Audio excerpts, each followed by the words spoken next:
how he got that fatal dose of Fentanyl. Who gave it to him? Who prescribed it? Are they different people? Was it prescribed from a doctor or was it prescribed to someone else? I'm going to give you one. It makes me angry to even be showing you guys this because it's all trash TV. Here, let me hit that pause button because that's what we were all shown.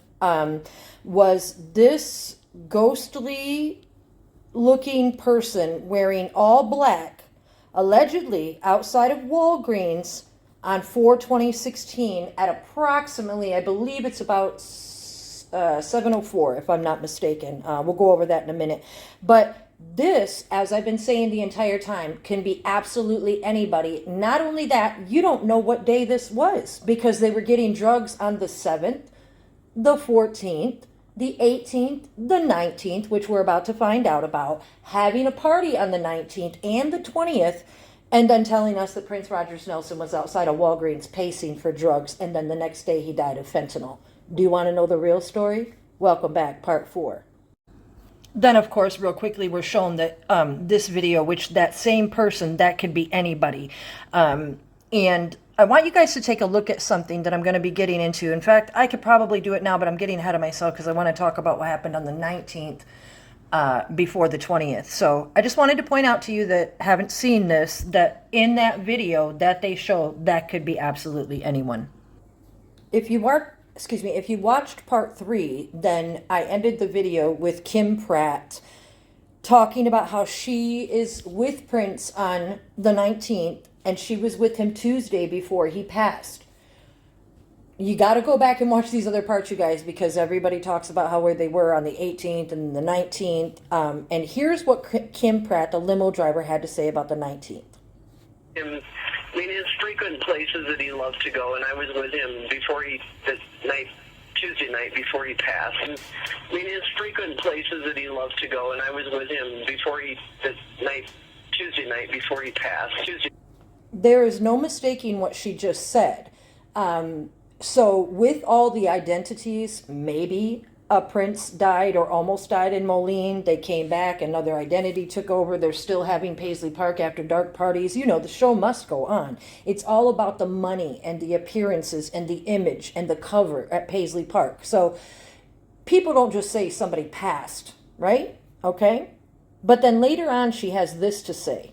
I'm sorry. After that, then we went to the Dakota Jazz, and I took him over to the Calhoun Beach Club because he met with some people there and just had a, I don't know what, I didn't sit in there in the conversation, but he had dinner and I don't know if it was an appetizer or whatever with a couple of friends. And then from there, we all went out to the movies in Edina. He would frequently rent out a movie theater, and then we would all go in and watch the movie with him. Okay. And then I took him home, and that was Tuesday morning. He died, Thursday? So this was Tuesday morning by 2 a.m., I believe, I dropped him off. And his assistant was with him, Marone Bacure. Yeah. And I dropped her back, I think, at the hotel, and then... So, Kim Pratt said that on Tuesday the 19th that she was with Josh and Hannah, Dakota Beach Jazz Club, at the movies, except for Josh and Hannah said it was Monday the 18th and that they were at the Chanhassen Theater. Here, you just heard Kim Pratt say she was with him Tuesday before he passed, but then later in the conversation she says she dropped him off at home and then Marone at the Country Inn and Suites at 2 a.m. So the he and the him and the her, they're never referring to Prince Rogers Nelson the way that you think they are, and that's my point. However, even if you believe the story they tell that nobody knew where they were on the 18th or 19th, here is what Chris Gaither had to say about the 19th. So you said Atlanta. I'm sorry, it's not Chris Gaither, it's Theo London, pardon me, that said that there was a party on the 19th. Check it out. Were you there for the concert then on the 19th? No, I didn't go. I was supposed to set up I did. I set up the after party. They asked me to set up the after party, so I actually did that. And I was planning on seeing him at the after party, but of course he canceled that. He was ill and canceled Ill or it. dead? He went to go pick up a prescription on his bicycle, which, if he wasn't doing that great, how could he ride his bicycle? That's because I forget the unfamiliar faces. Those petty lies and alibis, just gold diggers chasing dreams of sovereignty. That is Chris Gaither talking. Now, I haven't figured out if he's talking about the Paisley Park After Dark party on the 16th or the alleged party on the 19th, because the investigation doesn't tell you about all their electric fetus parties that they're having after dark, do they? Here's yet another comment by Chris Gaither. 1 second. Oops. Well, I think it's weird that, it said that he disappeared off from the party, and nobody knew where he was the rest of the night. Well, I think it's weird that, it said that he disappeared off from the party, and nobody knew where he was the rest of the night. Now, getting slightly ahead of myself, because I don't know if that was the 19th or the 20th, because when you listen to the whole interview with Chris Gaither, that's why I said parties after dark, because he makes it sound as if there was a party on the 20th as well, because then he goes on to say that certain people wanted him at home so they could go against protocol. Here, I'll let you hear that as well. I was trying to make sure I was home for this kind of stuff to happen. But it's like when y'all came out with or whoever came out with the story, and they were saying the bodyguard that was saying that he disappeared and all of that, which really didn't make any sense, because that's against, like, everything that happened that night is against how we're supposed to operate. So I kind of felt like someone was trying to make sure I was home. Nah, not Prince. Somebody else. Because what it is to me, what it seems like to me is, because one, I know a pharmacy isn't going to mess up and give, fentanyl, because that's not just nothing that they are able to just disperse like that. You actually got to have the person who's in charge there sign off on it because of the type of medication it is, and then they have to account for every pill, and then they have to do all of that. So for him to magically just pop up with it and the fentanyl. To me, that's a big red flag. Like, that means somebody had to come in there, switch out his medication, and all that. Well, who could do that? Well, who could get into the premises and have their way through here without nobody really suspecting it? You know what I mean? Like, and yeah, okay. Nah. You know what I mean? Like, and yeah, okay, it was a party. He just said it was a party too, and sorry about the interruption, I was getting texts. Who could secretly make their way through Paisley, and yeah, it was a party. So he is talking about the 20th, you guys. But people can't wander around his house. So again, it has to be somebody who has the ability to move back and forth. So Chris Gaither, again, he's been on board since 2012. He's usually the only bodyguard. He said that it was strange that some people wanted him home. He wasn't doing the bodyguard thing the evening of the 20th into the 21st, and then he explained it why. He also said that nobody could just get fentanyl like that, so it was weird for him to just pop up with it. So when he says just pop up with it, they're talking about the self-induced fentanyl that I'm always talking about, and not some fentanyl-laced hydrocodone pills that were planted all around Paisley Park as part of a cover.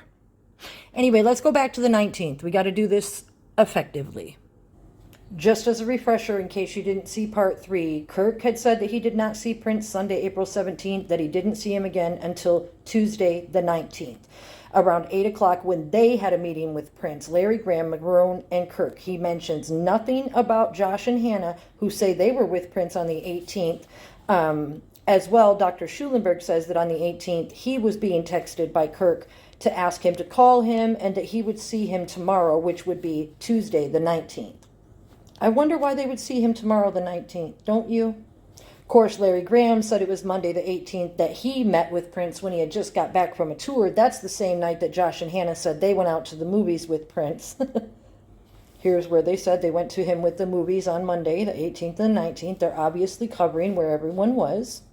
Because, you know, after all, they just want to have a good time with him, as they say here. I went over how the St. Louis Post-Dispatch report said that the Prince canceled 2 concerts at their Fox Theater the week of April 18th. And then we talked about what Kim Pratt said. Before we get into the phone calls on the 19th, I want to remind you who everybody is. 70% of the phone calls from March of 2016 to April 21st of 2016 were to Natalia Phillips, the one who I told you did print work, the model, singer, actress, okay? It's important because she and Marone and some other people are making texts, and I just want to refresh you as to who they all are. Julia Ramadan, she is the one that is allegedly responsible for setting up the infamous JR email that the investigation calls Prince's.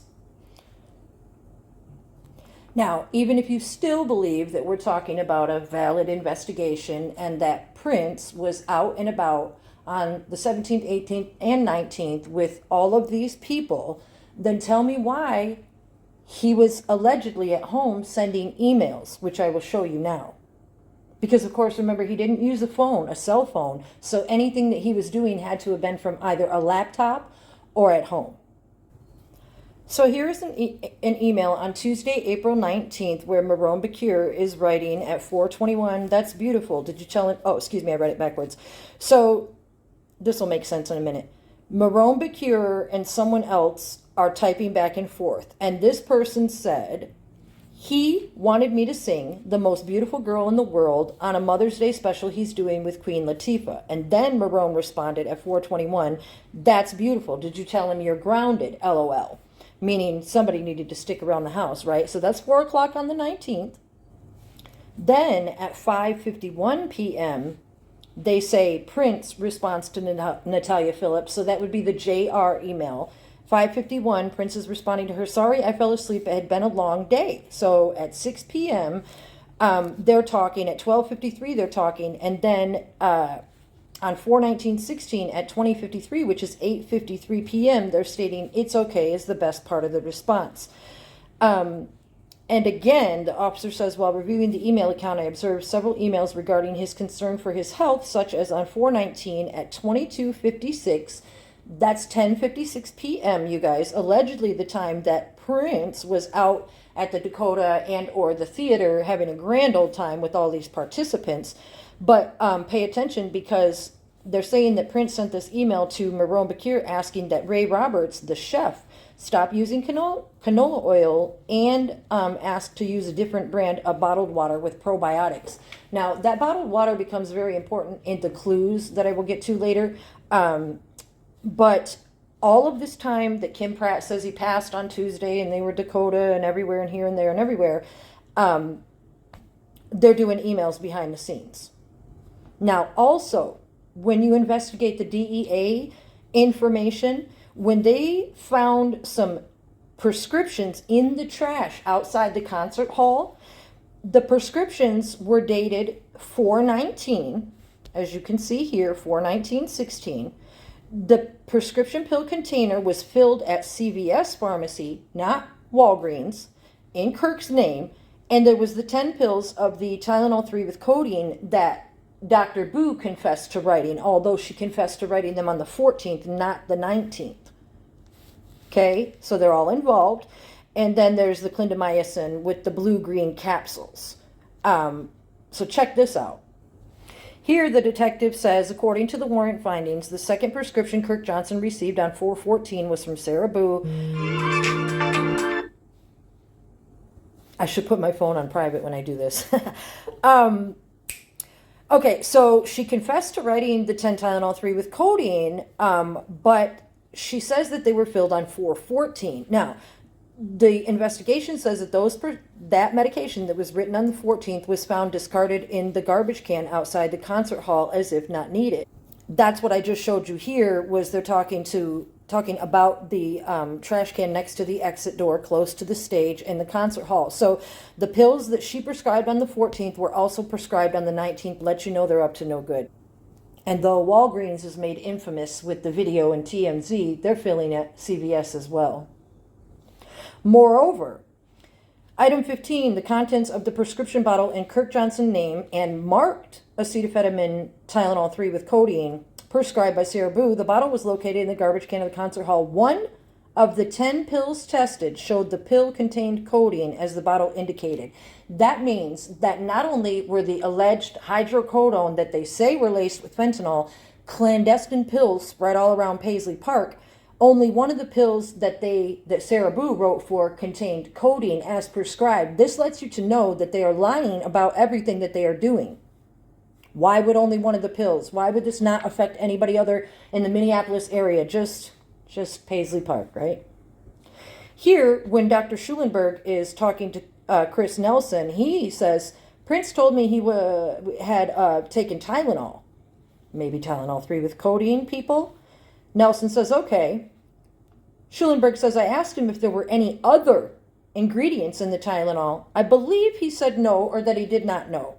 So Dr. Schulenberg is in on this too, because why else would a reputable doctor ask Prince if there was any other ingredients in the Tylenol? Come on. You getting there yet? Isn't it fun to know the truth? It feels good. A little bit more on Dr. Boo, and then we'll get back to the party. It's important because you need to know that these people are involved. More than they say they are. Listen, when she was being interviewed, she told them she was a practicing clinician and that she only knew what she had read. That's a lie because she was texting with Kirk behind the scenes. Anyway, she went on to say, you don't just go to fentanyl overnight. She said Kirk Johnson had called her Monday after the emergency plane landing, believing it to be 4/18, told her about the plane story and that Kirk had located some pills in Prince's black bag and a Bayer bottle and suspected there was a drug problem. Dr. Boo said she told Kirk if he found a bunch of pills and had to land a plane, that he had Class A drug addict on his hands, and that's a whole nother matter. So to me, when I read this, it sounds like they knew about the fentanyl on the plane, saying you don't just go to fentanyl overnight. And she was having communications with them all throughout, not just the 14th for a dentist appointment. Here she tells us that she had spoken, Dr. Boo said she had spoken with Kirk again on Tuesday, 4/19, and that he had gotten an appointment for Prince with his doctor, and that Prince had agreed to see the doctor and take a blood test. So this explains why there was prescriptions written on the 19th, but obviously doesn't explain why only one of the Tylenol had codeine in it as prescribed. A little bit more on Dr. Boo. She was asked how many times she called Kirk Johnson on 4/14. She said she believed she called once. It was actually twice. Lombardi asked how many times Kirk called her. She said once or twice. That's a lot of communication for a crown prep that he's missing, isn't it? When asked if Prince was ever a patient of hers, she said no. Lombardi asked Dr. Boo why she called Kirk Johnson around midnight, the night of the emergency plane landing, hours after she had given Kirk a prescription for Tylenol with codeine. Dr. Boo said she had a feeling this would come, stating that she had read in the paper that Prince's plane had landed in Moline, and then she sent Kirk a text saying, hope that it wasn't the toothache that made the plane land. So you know that she knew she was guilty making a text, I hope it wasn't the toothache that made the plane land. BS, people, come on. Everybody's involved in this filthy, filthy cover. And as a reminder and a refresher, you have to remember this phone call, it says 12:46 from Kirk Johnson to Sarah Boo, but remember it's 5 hours behind, okay, because it's UTC time. So he's contacting her in the morning, as I talked about in part 3, and making almost a 13-minute outgoing voicemail. And then Dr. Schulenberg calls in. He wasn't contacted, he called in. But we talked about this before, so back to the 19th. Oh, one more thing. I always find all this. Dr. Boo had this to say. Kirk had told her that Prince's upcoming appointment was with Kirk's doctor. And at the same day of the Atlanta concert, Kirk's doctor gave a prescription for 15 Percocet. Dr. Boo said a person doesn't get 10 Percocet and then start frothing at the mouth. She said that she didn't understand why Prince and Kirk Johnson would be at Walgreens picking up a prescription if Prince already had a bunch of fentanyl or whatever it was. Dr. Boo said Kirk Johnson told her that he was really sorry that he had gotten her into it. So, if she talked to him the 14th, the 18th, and the 19th, and not after that, then how did she know that they already had a bunch of fentanyl or whatever it was? The fentanyl that they claim in the was in the hydrocodone pills is a lie, you guys. It's just part of the cover. Now, according to Kirk, on Wednesday, April 20th, the day after the meeting, that would be the 18th and the 19th, when everybody was getting together and texting and doing all these clandestine things, they reached out to Recovery Without Walls to get an evaluation. The Dr. Howard Kornfeld was unable to meet up, so Howard was sending out his son, Andrew Kornfeld. Kirk said that Prince was a very private person and hid it well. He said that no one would talk about it and believed people were scared to talk about it. Kirk told me he did not know where Prince was obtaining the narcotic medications. He was getting them all. What a joke. Kirk told me that Prince never asked Kirk to get a prescription for him. You guys, you see where I'm going with this? Dr. Schulenberg said that Kirk said he needed that prescription in his name to cover for Prince. So it's all a big lie. And Kirk was filling prescriptions at CVS Pharmacy as well as Walgreens. I want to show you guys something real quick. These green-blue capsules that are in this pill bottle that they claim are, pills around Paisley Park, those are the clindamycin that Dr. Boo wrote for. But you see that the media tries to pass them off as, some medications all crazy addicts have, Here is Kirk Johnson filling his vitamin D and Zofran, that's the ondansetron, or however you say that. That is Zofran and vitamin D in Kirk Johnson's name being filled at CVS pharmacies. Those are the prescriptions that we talked about on part 2 or 3 that were the same prescriptions that were prescribed on 10/23/2013. Did those bottles contain what was prescribed on them? Why, no, they didn't. The CVS bottle under the name of Kirk Johnson with the said name, vitamin D2, which contained 7 green capsules in the imprint 194, 8 orange oval pills, the Bayer bottle with the 64.5, Watson 853, those are the ones they tried to say were fentanyl-laced Vicodin, green room on the 2nd floor, CVS bottle under the name of Kirk Johnson with the ondansetron Zofran containing 10 white pills with the prescription A349, which I believe are Suboxone, if I'm not mistaken, or Ativan. The Aleve bottle containing 20.5 pills with the 853, the fake fentanyl, and then also... that's the medication. What I wanted to tell you is the pill bottles that we just saw, they didn't even have D2 in them or Zofran. They had drugs. And that's why the suitcase that they say was labeled Peter Bravestrong had those same pill bottles prescribed to Kirk Johnson from CVS Pharmacy. Who's Peter Bravestrong? Who's Julia Ramadan Jr. email? Who's Prince? Who's Prince Rogers Nelson? Who's Kirk Johnson? Who's Kirk Anthony Johnson? They're all lookalikes and game players, folks. Even when they try to show us these prescriptions that were allegedly procured on April 20th from Dr. Shoemaker, they're written in the name Prince R. Nelson. Prince R. Nelson. Check it out. Okay? Notice that the media, they only talk about the hydroxyzine, which they call, I believe, a blood pressure medication, and the clonidine. Okay, but they don't really promote that Dr. Schulenberg wrote for Valium as well. He figured after everything that was going on, all the clandestine texts and everything, that knowing that somebody had a drug addiction opiate problem, that he would just go ahead and prescribe Valium. And then we see this text from Kirk. Doctor, could we please come in tomorrow night, do any tests we can, take blood. Please give me a time. I would love for you to be there with us. Please give me your email as well. And then check this out. Yesterday at 9:03 a.m., we don't get to know what day this is because they don't tell us. There's no date on this.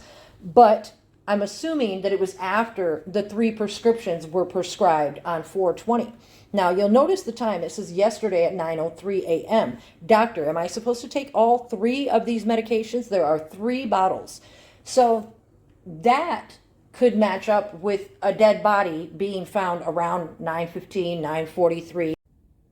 I got a little ahead of myself with the medication. I need to jump back to the 19th because I'm going to take you guys on a full roller coaster ride. We looked at these emails between Marone and the JR, which is allegedly Prince. Here's another view of those emails.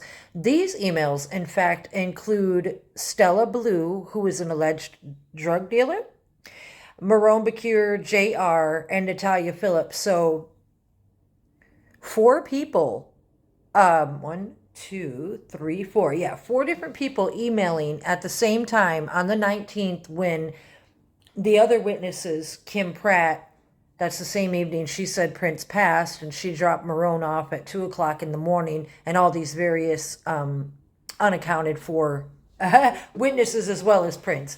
Anyway, I just wanted to show you guys the email. So this was the eve of the 19th. It's apparent by now that everyone's unaccounted for whereabouts. The drugs prescribed on the 14th and 19th. Dr. Schulenberg asking if the Tylenol had any other ingredients in it. All of these pieces of the puzzle that I've shown you, we still haven't got to the 20th. So 19th into the 20th, it goes silent. The investigation goes silent. And this is a view of the Country Inn and Suites from the Americana Bank across the street. Country Inn and Suites is where Marone Bakir was allegedly staying in room 127. I'm jumping back to her because she is the one that we hear from about what happened on April 20th in the afternoon. Marone said the last time she saw Prince was on April 20th at approximately 4:30. She states that she arrived to go with Prince and Kirk to his doctor appointment, but Prince told her not to come and he would go with Kirk. Marone left, going to her room at the hotel, and came back to Paisley around 7 p.m. to open the doors for the chef. Now, Marone told us that she went back to Paisley to open the doors for Ray Roberts at 7 p.m. However, Roberts stated that when he was at the studio, Bakir and Johnson were sitting in the media room around a table. Roberts stated that they were talking. They were talking about how Ray Roberts was early. He explained that Marone Bakir had asked Roberts to be at the studio around 8 o'clock. He stated that because he was early, he saw Prince arrive at the studio. So what this says is Ray Roberts, he said he got there at about 7:45 and he was waiting at the gate for someone to let him in. That's how he saw the big black Cadillac pull up and Prince pulled up next to him and then his arm waved for him to follow him through the gate. However, we're not there yet. What I wanted to say was if he was there at 7:45 waiting to get in, Marone tells us that she went back to Paisley to let him in at 7. The fact is she refers to the chef. She never says Ray Roberts because it's like I always tell you, they never say anybody's name. So when she says she went back to let the chef in, they think that we can't pinpoint it to Ray Roberts, who said he was there at 7:45, still waiting to be let in. So just, be aware of that. Speaking of Ray Roberts, when this detective asked what Bakir and Johnson's demeanor was on Wednesday, 4/20, Ray Roberts stated that they appeared worried about Prince. He stated he couldn't hear what they were talking about, but they were formulating a plan to see who was going to be checking on Prince. So if they were in this conference side room office, whatever it was, formulating a plan to be checking on Prince after a doctor's appointment in which 3 prescriptions were prescribed that if you took together could certainly kill you. That's interesting, don't you think? Now, Marone, she said that the last time she saw Prince was the 20th. She told me Kirk and Prince were at Paisley Studios. See how there's Paisley Studios and then the residence? She said about 8 p.m. Prince went to his side of the building. She called it his side of town. And she and Kirk stayed at the studio until approximately 10:30. Now, after this, you guys, no one's whereabouts are accounted for. Not in the investigation, not anything. They say they left, but as I said, they, through the investigation, requested this footage from Americana Bank at the time that's across the street from Country Inn and Suites, because Marone kept a permanent room 127 at the Country Inn and Suites.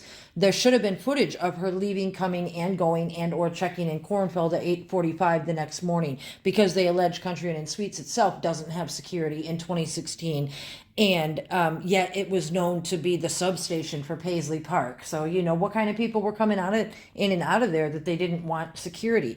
Now, they did take a USB from the Americana Bank. I took this GPS footage screenshot from the bank across the street. So that's one of the doors. So what I'm saying is, if they really wanted us to know where these people were overnight on April 20th, then we would have known. They wouldn't have just told us they left at 10:30, because the last time Prince was known to have been seen was around 8 o'clock. And 8:03, there was allegedly an email sent.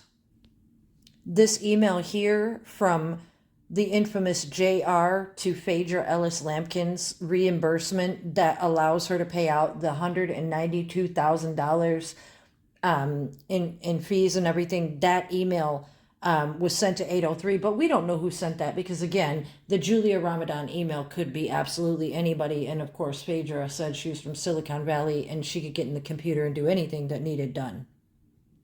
We'll talk about these other emails here in just a minute. So Marone said she arrived at 4, wasn't needed. She said that she had to be back at Paisley at 7 to let the chef in, yet she wasn't there when Ray Roberts got there. So her whereabouts are always unaccounted for, always. I got ahead of myself. We need to go back to the 4:20 appointment with Kirk, Dr. Schulenberg, and the alleged Prince. Schulenberg explains that on April 20th, Prince came in about 5 and explained to us that that time worked because there were no patients in the clinic. Schulenberg met Prince, took Prince's vitals, and did a medical history. He also said he did a physical examination on Prince. Schulenberg asked Prince about doing blood work, and Prince consented to having blood work completed. Schulenberg had a nurse come in for the blood draw and to place another IV. Schulenberg then gave Prince another liter of saline. I'm sorry that I have to read that like that. It's just that it's their double speak. You guys, when it says Schulenberg met Prince, took Prince's vitals, and did a medical history, and the very next sentence says Schulenberg also said he did a complete physical examination on Prince, a writer or a doctor or they wouldn't speak like that. They're speaking like it's two different people, like two Schulenbergs and two Princes, and that's with the dual identities. I've already shown you they have 2 addresses and everything else, but it's just comical almost to me to read it, so I have to read it like... So they did basically nothing that they account for at the appointment on the 20th. However, when he says he introduced the IV, let it be known that Dr. Schulenberg said that he had access to IV in his office because he gave men vasectomies, Back doors to the office. Schulenberg said he administered the liter of IV fluids and sent a prescription to the Walgreens on 101 and 7 to be filled on 4/20. He said the prescription was for clonidine. Schulenberg said Kirk then left to go to pick up the clonidine. Schulenberg admitted to having given Prince 2 doses of clonidine before Prince had left, along with 1 dose of hydroxine. So, along with the admission of introducing IV fluids, which they won't tell us what they are, he gave him 2 doses of clonidine and a dose of hydroxine, this Prince, before he left the office. And Kirk left to go pick up the prescription of clonidine. And Michael Schulenberg goes on to say, and after looking up opiate withdrawal treatment on the computer, I issued a prescription for Valium. Prior to discharge, Michael says, there was still, Prince and Kirk left around 6:30 because I had picked my daughter up at gymnastics at 6:45 over by Paisley Park, actually. Now, I need to explain something to you. the way that all of these testimonies are chopped, sliced, and diced, Schulenberg just said something very telling. He said prior to the discharge of the appointment on the 20th, Prince and Kirk had left around 6:30. And then he goes to say something about picking up his daughter at gymnastics over by Paisley Park at 6:45. But the thing that I find very coincidental about that is we're told that on Wednesday, April 7th, that when Dr. Schulenberg was contacted at 5:45 in the morning by Kirk, that he arrived at Paisley Park at 6:45 in the morning. And the fact that he mentioned 6:45 over by Paisley Park feels like they're talking about the same scenario, but like I said, trying to spread out the evidence between April 7th, 14th, and 21st. They're trying to cover their tails by making us think that they were trying to take care of this one we knew as Prince Rogers Nelson, the ultimate, the only one, but really it's just a chopped and sliced and diced investigation. Let's carry on. I asked Schulenberg what effects the Valium would have on a person's system. He said the type of symptoms in Prince's setting was primarily for anxiousness and jitteriness, and that the things that he prescribed were typically used as tranquilizers and muscle relaxants. So remember, Dr. Schulenberg prescribed medication on the 14th. He talked to Kirk on the 18th. They talked together about what Kirk had learned during the plane landing about Narcan, and that Schulenberg couldn't prescribe Narcan. And Kirk said, we'll see you tomorrow on the 18th. Saw Schulenberg on the 19th, I'm alleging, based on the text. And here on the 20th, after all of that, because they're trying to protect Prince, they're prescribing Valium, clonidine, and hydroxine, which could surely kill a person. He goes on to ask if you were to mix all three of the pills together, if it could cause health problems. And Schulenberg said only if you intentionally overdosed on all three. In reading the doctor's notes from 420 appointment with Prince, I observed Schulenberg obtained Prince's vitals and the blood pressure. What's interesting, you guys, is they say that the weight was 109 and the height was 5'4". So we all know that Prince Rogers Nelson was always described as being 5'2", yet this individual was 5'4", same height as Kirk Johnson. The three medications that were prescribed that day, and the text I showed you a little bit earlier where at 9:03 a.m., doctor, am I supposed to take all of these meds? There are 3 bottles. So again, we're to believe that they arrive at the doctor around 5 p.m. Schulenberg takes them into the part of the clinic that isn't open for patient care. I want to show you guys a couple things about these still shots from the CCTV. I've shown you before on Kirk Johnson's specialty video, but some of these shots show a pretty big guy. Like this guy looks a little bit broad-chested and shouldered, okay? And his kind of thick neck and, you know, looks kind of big, okay? And then here, this other screenshot that I got, there's these other shots where the person looks a little bit smaller. So I don't know what they were doing here, if it's Kirk Johnson or Kirk Anthony Johnson or who it is, but whoever it is has a real shiny bald head.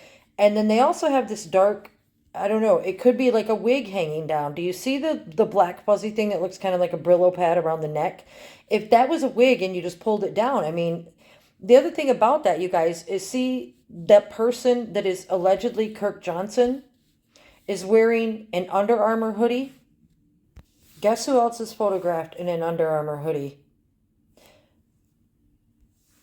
These are 2 different pictures, 2 different people. As you can plainly see, I've gone through the descriptions on the new position videos and the trailer. The one on your left has a darker jacket type shirt with a darker gray shirt. And when the detective says, I'm not sure which one of these was ripped and one was cut. This other one over here on the right has lighter gray. And so I'm going to get off of this. But I wanted to point out that at least one of these death scene photos had the person wearing the Under Armour. So as we see, one possible look-alike, okay, here, carrying the drugs. Here is another still that I got of allegedly this Kirk or Kirk Johnson leaving the doctor. And guess what? Much thicker guy. See what I'm saying? Much thicker guy. And he has a cell phone in his hand, which means that there should be texts at this exact time that he allegedly left to get the clonidine, but we don't ever get to see that. So we're dealing with different identities. Kirk was seen mid-screen in the middle sentence here. It says, in this video, Kirk Johnson fills prescriptions during Prince's doctor visit with Dr. Schulenberg at 5:49, right? Because 1800 would be 6. So 5:49 p.m. That's about what time we would have seen him leaving on the CCTV video with the phone in his hand, if that were in fact him. So that's the Walgreens that he went and picked up the prescription. Now, what's important to know about this little piece of information here is this detective is talking about the times that the medications were procured. The email showed that the first video was from a Walgreens at the Portland Avenue location in Bloomington. So on 4/14, the date that the Percocet was filled, whoever picked up the Percocet picked it up at a Walgreens in Bloomington. Okay, now this other second video is from the Walgreens the night of the 20th, allegedly, when Kirk is by himself. The last video is from the same Walgreens in Minnetonka at 7:04 after the doctor visit, and Prince, it just says the last video is from the Walgreens an hour later after the visit. It doesn't say Prince was on it or Kirk was on it. It just says the last video is from the same Walgreens in Minnetonka. And my point is, since they're talking about Kirk and the date that Kirk Johnson filled the prescriptions and they're mentioning his name, I believe they're still talking about him as Prince at 7:04 and or Marone. So they're both playing lookalikes. They're all in on it. And then, as you know from watching, they had a party. But I'm going to stay on track. So anyway, that's that. So here Kirk tells us what happened after they left the appointment, I guess. Kirk said Prince took one of the pills and it wasn't working. Let's just pretend he's referring to himself. He said that the pills were taken and they weren't working. Kirk told me Prince did not want to take the rest because Prince said it wasn't helping. The jitteriness, the anxiousness. And Kirk initially said he thought he threw the pills away. But then, ta-da! He recalled that he thought he kept the prescription pills in case, Prince wanted to take them in the future. He believed that the prescription pills were at his house. And that's when the next day, 4/21, the investigation, that he gave consent for his Aunt Charlene to retrieve those 3 prescriptions from his home at Red Fox Circle. So, yeah. The medication, we don't have any proof that Prince Rogers Nelson was taking illicit hydrocodone for any part of this investigation. You see what I mean? So we know that the big black Escalade pulled up at 7:45, according to Ray Roberts. I can't find it right now, but I already know. He said that the gate, he was waiting to get let in, that the truck pulled up, Prince's window went down, and then his arm just kind of waved him in. He said that Prince and Kirk then drove around to the back of Paisley Park, came in through the building, and let him in through the front. Okay? Since they were at Walgreens at 7:04, that would probably coincide with them getting there about 7:45, right? It doesn't explain why Marone lied or anything like that, but if Kirk came around and let Ray Roberts in, and then they went to conferencing around the table about how Ray Roberts was early, where was Marone during all that? She was either dressed up as Prince, and when he said that they were talking around the table, that they were upset that the chef had seen Prince arrive. So Prince was probably either supposed to be dead and gone, or nobody was supposed to see this person dressed up as Prince. Ray Roberts is there. They're sitting around the table figuring out who's going to be checking on him after probably, 8 o'clock. That last email was sent to 8:03 for the reimbursement. Tell me why then, Schulenberg says, after all of this drug-seeking travesty going on, 4:20 at 8:17 p.m. that he received a phone call from Phaedra and had an 11-minute conversation with her. Phaedra wanted to know if Schulenberg would talk with Dr. Kornfeld. Schulenberg said either Kirk or Prince had reached out to Phaedra to arrange chemical dependency assessment or treatment. Phaedra called Schulenberg to be the doctor of record on the issue. Phaedra wanted to know if he'd be willing to talk. It's kind of a repeat of what it already said. But this is when Schulenberg was told that potentially Dr. Kornfeld may reach out to a Minnesota doctor who could prescribe anti-withdrawal medication, which is the Suboxone we talked about, I believe, in part 2. Kirk was looking for a doctor that could prescribe Suboxone. The other interesting thing about this is, like I mentioned earlier, the 8:17 time is only 2 minutes after 8:15, which in the other part of the investigation they will get to in the morning is when Schulenberg said he texted Kirk at 8:15 in the morning to see if he was still in town, and Kirk said he was with Prince giving him something to take the edge off. I believe they changed the time frames, 8:30 a.m. and p.m., just to make the story fit what they wanted it to be, what they wanted us to perceive it as, because these times would never be as coincidental as they are. Again, it's just that they thought nobody would be able to untwist what they raveled. So anyway, they're looking for Narcan at 8:17, Phaedra and Kornfeld calling Dr. Schulenberg. Schulenberg then tells us that he went back to bed and he started receiving text messages from Kirk at 11:12 p.m. He advised that he didn't see these texts until morning. Schulenberg got up and went to his office at approximately 8:15 and finished his documentation on Prince's notes. Schulenberg then contacted Kirk to see if he was still in town. Kirk responded, "I'm here waiting for him, Prince, to wake up to give him something to take the edge off." Kirk then told Schulenberg he was waiting for Andrew Kornfeld for help. That's what I was just telling you guys, that the 8:15 and the 8:17 a.m., it could have all been very well 8:15 p.m. because, as we know, there was a party going on. Chris Gaither told us he had disappeared off from the party. So Schulenberg told us that he had the conversation with Phaedra at 8:17, then went to bed, and Kirk had started texting him. Here's one of those texts at 9:38 p.m. where he sends the pictures of the back stairs that are below the green room with the elevator just on the other side of the back stairwell. And then at 11:12 p.m. on 4/20, "Sorry for that photo. Please fax those charts to Howard Kornfeld." So Schulenberg said that he didn't see these texts until the next day because, conveniently he was sleeping. You need to know a couple things about Schulenberg if you haven't seen his individual video. Screenshot, he has a respirator. Why would he need a respirator? Why is he getting a picture of the back stairs on the evening that Chris Gaither said that he disappeared off from the party? Dr. Michael T. Schulenberg, MD, 675 Water Street, Excelsior, Minnesota. Michael Schulenberg, no T. What are the chances? Slim to none. DEA is supposed to be pretty hardcore about that. So why is Michael Schulenberg saying his office is at 15450 Highway 7 Minnetonka if they've got him at Excelsior on Water Street? Because we're talking about two different Michael Schulenbergs. So even though they tell you that he copped to writing the Percocet, look at all the other stuff that at least one of them did.